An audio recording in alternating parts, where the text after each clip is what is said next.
রেমাল ঘূর্ণিঝড়ের কতটা ভয়াবহ সেটি কিন্তু আসলে আমাদের ভিডিও দেখলেই বুঝতে পারবেন। রেমাল কিন্তু আসলে উপকূলে আঘাত হানতে শুরু করেছে। এটি কিন্তু আসলে আজকের রাত সন্ধ্যা নাগাদ কিন্তু আসলে উপকূলে আঘাত হানবে। তার আগে অর্থাৎ আজকের কিন্তু এই যে 12টা বাজে, তো এখন কিন্তু ভরা জোয়ার, এবং এই জোয়ারে কিন্তু আসলে এর আঘাত কিন্তু হানতে শুরু করেছে বা এর তীব্রতা কিন্তু আসলে বোঝা যাচ্ছে। এবং এখন দেখতে পাচ্ছেন যে আমরা রয়েছি পাথরঘাটা উপজেলার যে জিনতলা নামক যে স্থান রয়েছে সেই জিনতলা স্থান, এবং এখানে কিন্তু দেখতে পাচ্ছেন প্রচন্ড বাতাস এবং বিষখালী নদী কিন্তু ফুসে উঠছে, এবং এখানে যে ঘর বাড়ি সেটি কিন্তু আসলে ভেঙে নিয়ে যাচ্ছে। এই যে দেখতে পাচ্ছেন যে এখন একটি ঘর সেটি কিন্তু আসলে উপরে যাচ্ছে, এবং ঘরের যে তালা সেটি কিন্তু ভেঙে গেল।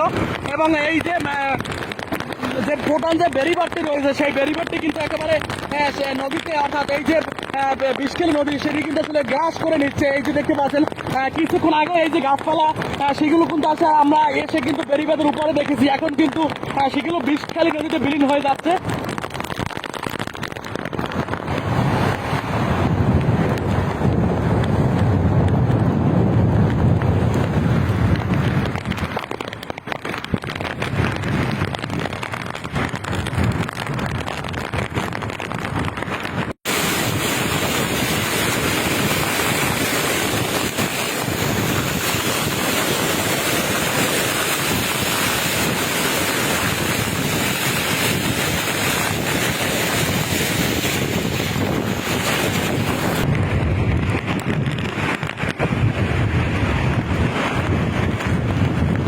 আসলে দাঁড়িয়ে থাকার মতো অবস্থা নেই, এতটাই ভয়াবহ পরিস্থিতি।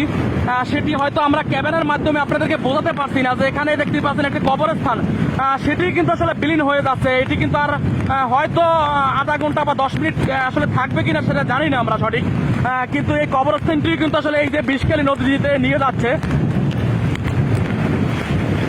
এবং কতটা আসলে ঢেউ, বড় বড় ঢেউ যে পড়ছে সেটি কিন্তু আমরা এই যে বেরিবাদের উপরে দাঁড়িয়ে বুঝতে পারছি। বেরিবাদ কিন্তু আসলে নড়ে যাচ্ছে, যে এতটাই আসলে শক্তি।